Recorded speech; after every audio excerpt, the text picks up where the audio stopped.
بسم اللہ الرحمن الرحیم نحمدہ ونصلی علی رسولہ الکریم اما بعد۔ سب سے پہلے تو میں کل کے دردناک واقعے پر، افسوسناک اذیتناک واقعے پر شہداء کے لواحقین سے اظہار تعزیت کرتا ہوں۔ پسماندگان کے لیے دعا گو ہوں کہ اللہ تعالیٰ ان کو صبر جمیل عطا فرمائے۔ زخمیوں کی صحت یابی کے لیے دعا گو ہوں کہ اللہ تعالیٰ ان کو صحت کاملہ عاجلہ مستمرہ عطا فرمائے۔ جن ممالک کے سفراء نے پاکستان کی سیاسی، مذہبی، قبائلی مشران نے جنہوں نے رابطہ کر کے جمعیت علماء اسلام سے شہداء کے خاندانوں سے تعزیت کی، اس غم کی گھڑی میں ہمارے ساتھ شرکت کی، اللہ تعالیٰ ان تمام حضرات کو اجر عظیم عطا فرمائے۔ جناب اسپیکر،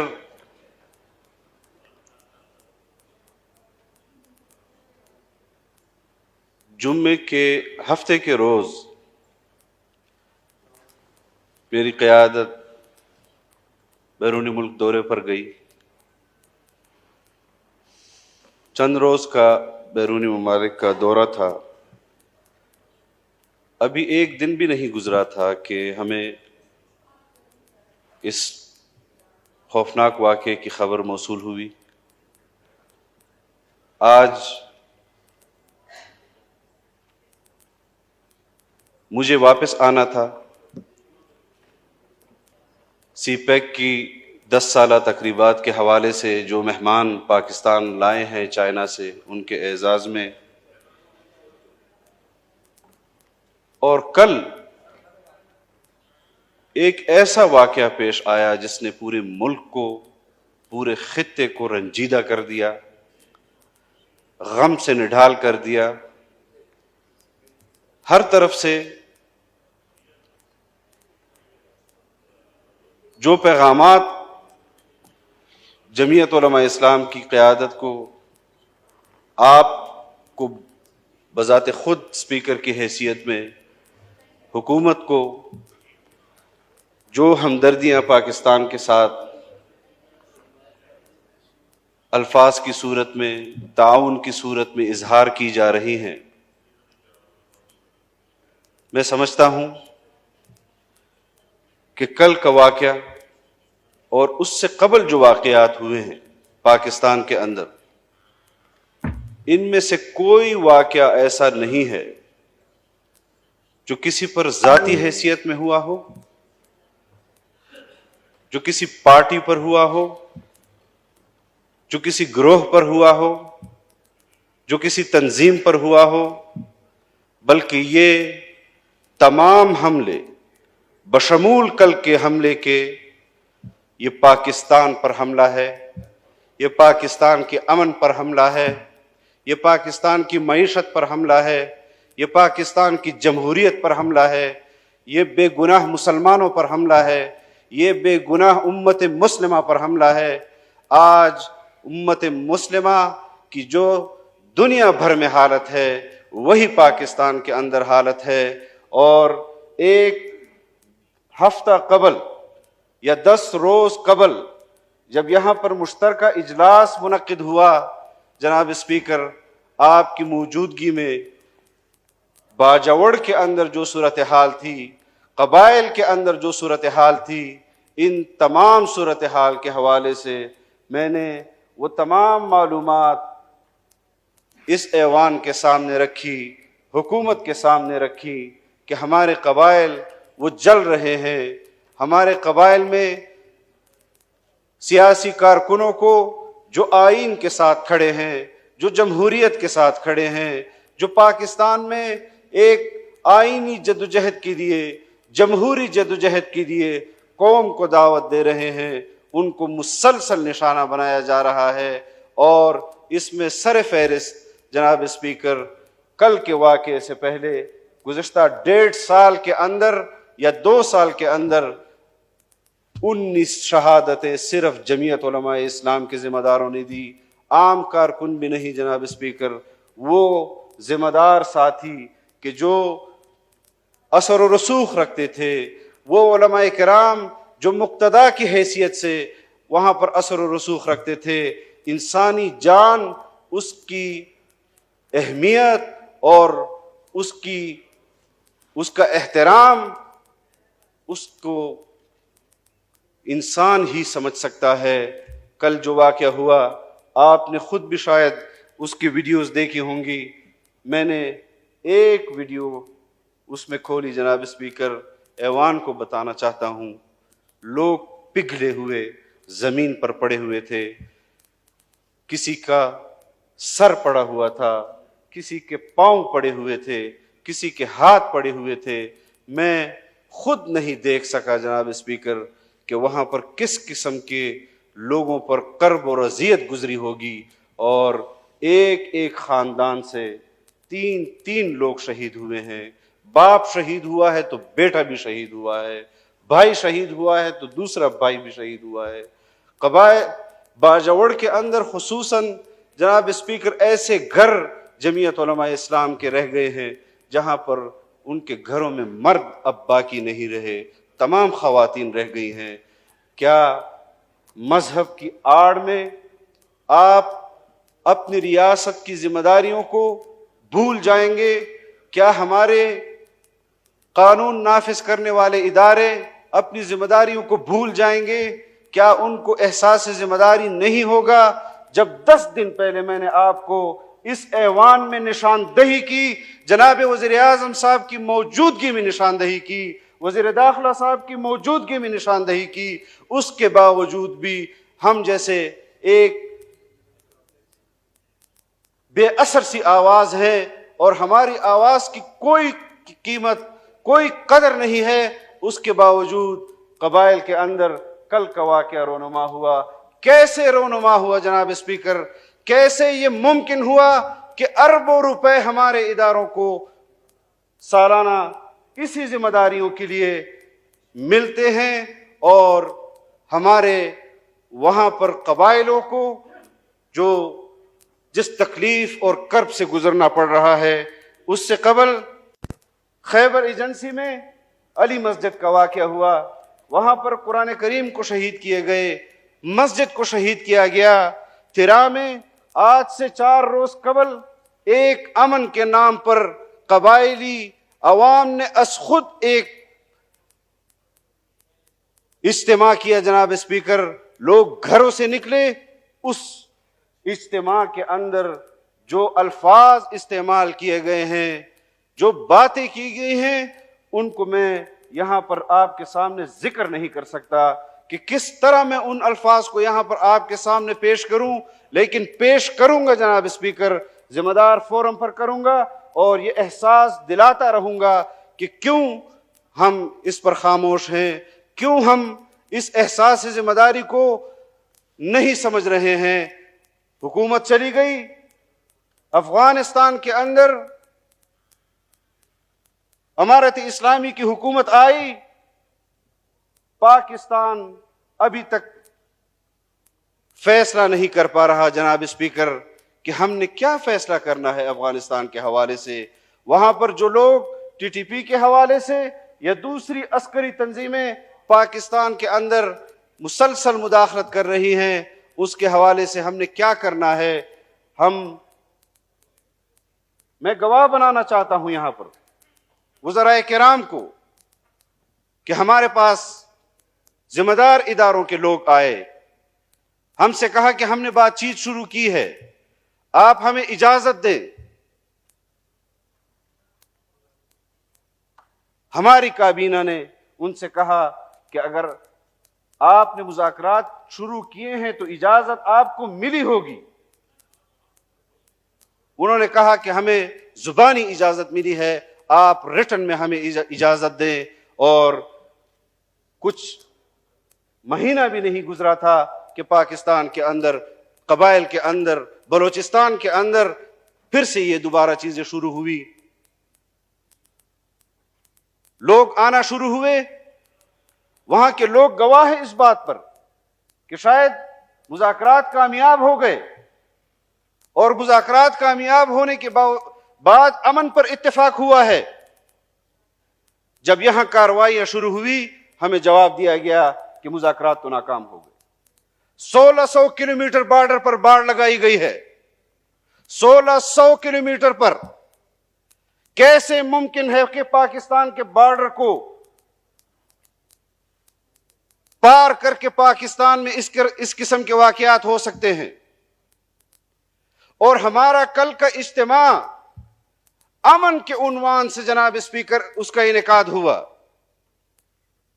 اور جنہوں نے اس امن کے جلسے پر حملہ کیا وہ یہ پیغام دینا چاہتے تھے کہ ہم پاکستان کے امن کو انتشار میں بدلیں گے, ہم پاکستان کے امن کو تباہی میں بدلیں گے.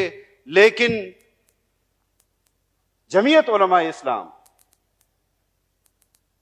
اس کو اپنی جدوجہد کے 100 سال ہوئے ہیں, ہم نے قربانیاں دی ہیں, ہم نے یہ ملک حاصل کیا ہے, ہم نے اس ملک کا آئین بنایا ہے. گزشتہ 20 سالوں کے اندر, گزشتہ 22 سالوں کے اندر آپ کے پارلیمنٹیرین, آپ کے کولیگ, جو یہاں پر نیشنل اسمبلی میں آپ کے کولیگ تھے, جو سینٹ میں آپ کے کولیگ تھے, میں اگر ان کے شہادتوں کے واقعات جناب اسپیکر آپ کو سناؤں کہ جمعیت علماء اسلام نے کون کون سی شہادتیں اور کیسے کیسے حاصل کی ہیں, آپ اپنے آنسو نہیں روک سکیں گے جناب اسپیکر. ڈاکٹر خالد محمود سومرو شہید, آپ کا سینٹ کا رکن, صبح بیٹی کی شادی تھی, اس کی بیٹے کی شادی کے لیے ایک پروگرام سے آ رہا تھا, راستے میں جماعت کا ایک دفتر تھا جس کی بنیاد انہوں نے رکھی, مسجد کا ڈھانچہ کھڑا کیا گیا, اور وہاں انہوں نے صبح کی نماز کی ادائیگی کی غرض سے وہاں رکے, سنت ادا کر رہے تھے, سجدے میں سر تھا, گولی ماری گئی, سجدے کے اندر ان کو اللہ تعالی نے شہادت نصیب کی. مولانا معراج الدین صاحب, آپ کے اس پارلیمنٹ کے رکن, حلقہ مسعود سے ان کا تعلق تھا جس نشست پر آج مولانا جمال الدین صاحب کامیاب ہوتے ہیں. مسجد کی سیڑھیوں سے اترتے ہوئے ماتھے پر ان کو نشانہ بنایا گیا, اور کس چیز کی پاداش میں؟ صرف اس لیے کہ وہ پاکستان کے آئین کے ساتھ کمٹمنٹ کی بات کرتے تھے, وہ اسلام کی بات کرتے تھے, وہ جمہوریت کی بات کرتے تھے, وہ یہ سوالات اٹھاتے تھے کہ جو لوگ پاکستان میں یہ تخریب کاریاں کر رہے ہیں اور جن لوگوں سے ان تخریب کاریوں کو جوڑا جا رہا ہے, ان کو خود کش جیکٹ بنانا کس نے سکھایا, ان کو بم بنانا کس نے سکھایا, ان کو یہ تخریب کاری کی وہ مہارتیں جس کے سامنے ہماری مہارتیں ہیچ ہو چکی ہے, یہ کس نے سکھائی؟ مولانا نور محمد, آپ کے اس پارلیمان کے رکن, وانا کے اندر درس حدیث کے دوران ان پر خودکش حملہ ہوتا ہے, مقتدیوں کے ساتھ شہید ہو جاتے ہیں. مفتی نظام الدین شامزئی شہید, جو کراچی اپنے گھر سے نکلتے ہیں تاکہ امن کے لیے اپنی جدوجہد اور اپنی آواز اور اپنا اثر و رسوخ استعمال کر سکے. گھر کے دروازے کے اندر ان کے سینے کو چھلنی کیا جاتا ہے. مفتی جمیل خان ان کے نقش قدم پر چلتے ہیں, ان کے سینے کو چھلنی کیا جاتا ہے۔ آپ کے یہاں پر مولانا حسن جان شہید، آپ کے اس پارلیمان کے رکن، رمضان المبارک کے اندر اپنے کسی شاگرد کی نکاح کی غرض سے ان کے گھر گئے، واپسی پر جب لوٹتے ہیں ان کے چہرے پر اور سینے پر گولیوں سے ان کو نشانہ بنا کر شہید کیا جاتا ہے۔ کتنے جنازے ہم نے اس پارلیمنٹ کے اراکین کے اٹھائے ہیں۔ کل کون سی عمر تھی جہاں پر وہاں پاکستان کے شہریوں نے، مسلمانوں نے اور دین پرست اور دین دوستوں نے شہادتیں نہیں دی؟ 8 سال کے بچوں سے لے کر 70 سال کے عمر تک کے لوگوں نے شہادتیں دی۔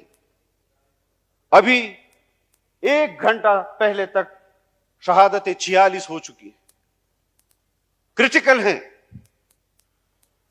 اور لوگ بھی کرٹیکل ہیں۔ اللہ تعالیٰ ان کو صحت دے، اللہ تعالیٰ ان کے خاندانوں کو اس غم سے محفوظ رکھے۔ جن کے گھروں میں جنازے گئے ہیں 2-2 3-3 جناب اسپیکر، ان پر کیا گزر رہی ہوگی؟ ہمیں اپنی ترجیحات کا تعین کرنا ہوگا۔ تمام جماعتوں نے قربانیاں دی ہیں، لیکن دین دوست اور مذہب پرستوں کو، جو پاکستان کے ساتھ کمیٹڈ ہیں، جو پاکستان کے آئینی جدوجہد، آئین کے دیے ہوئے دائرے کے اندر جدوجہد کر رہے ہیں، جو آپ کی جمہوریت کے لیے جدوجہد کر رہے ہیں، ان کو جب نشانہ بنایا جاتا ہے جناب اسپیکر، تو پھر یہ احساس ان کو ضرور دیا جائے کہ وہ پاکستان کے شہری ہیں، وہ پاکستان کے محب وطن ہیں۔ یہاں پر ہر فتنہ مذہب کے نام پر الاٹ کر دیا جاتا ہے، اسلاموفوبیا کی بات ہوتی ہے، لیکن دراصل جو عزائم ہیں اس خطے کے اندر مذہب پرستوں کے خلاف، قوم پرستوں کے خلاف، مجھے کوئی آر نہیں۔ یہاں پر مذہب کو بھی ٹول کے طور پر استعمال کیا جاتا ہے پاکستان کے خلاف، اور وہ قوتیں جو پاکستان کے معاشی استحکام کو اپنے حق میں صحیح نہیں سمجھتی، یہاں پر قوم پرستی کو بھی ٹول کے طور پر استعمال کیا جاتا ہے۔ وہ لوگ جو پاکستان میں سیاسی استحکام نہیں چاہتے۔ میرے والد صاحب پر 4 حملے ہوئے جناب اسپیکر۔ 4 سدہ کے اندر حملہ ہوا، اس سے پہلے مردان کے اندر حملہ ہوا، 14 کارکن ان کے ساتھ شہید ہوئے۔ 4 سدہ میں حملہ ہوا، 14 کارکن ان کے ساتھ شہید ہوئے۔ مولانا عبدالغفور حیدری صاحب پر حملہ ہوا، 26 کارکن ان کے ساتھ شہید ہوئے۔ درانی صاحب پر حملہ ہوا، ہماری جماعت کی دیگر قیادت پر حملہ ہوا، مجھ پر حملہ ہوا جناب اسپیکر آپ کے 2018 کے انتخابات میں۔ اس سے قبل 2007 کے اندر میرے گھر کو نشانہ بنایا گیا، لیکن ہمارا عزم نہیں ٹوٹا۔ اور ان قوتوں کو کہنا چاہتا ہوں کہ خدا کی قسم، تم پاکستان کے لیے ہمارا عزم نہیں توڑ سکتے، تم اسلام کے لیے ہمارا عزم نہیں توڑ سکتے۔ ہمارے اکابر نے ہمارے لیے اس راستے کا انتخاب کیا ہے، اسی راستے پر چلیں گے۔ پاکستان کو معاشی طور پر بھی مستحکم کریں گے، سیاسی طور پر بھی مستحکم کریں گے، اور کسی صورت بھی پاکستان پر کمپرومائز نہ پہلے کیا ہے، نہ آج کیا ہے، نہ اسلام پر کمپرومائز کریں گے، نہ جمہوریت پر کمپرومائز کریں گے، اور اپنی طاقت کو منظم کریں گے۔ انشاءاللہ ان شہداء کا یہ خون ہماری لیے راستے آسان کرے گا۔ اللہ ہمیں توفیق دے اس ملک کی خدمت کرنے کی۔ 80,000 سے زیادہ لوگوں کی شہادتیں یہ قوم دے چکی ہے، لیکن یہ سوالات میں ضرور چھوڑ کر جا رہا ہوں کہ کون لوگ ہیں جو ایسے لوگوں کے ساتھ مذاکرات کرتے ہیں، اور یہ لوگ آ جاتے ہیں، اس کے بعد اعلان کرتے ہیں کہ مذاکرات تو ناکام ہو گئے۔ ان کرداروں کو سامنے لانا چاہیے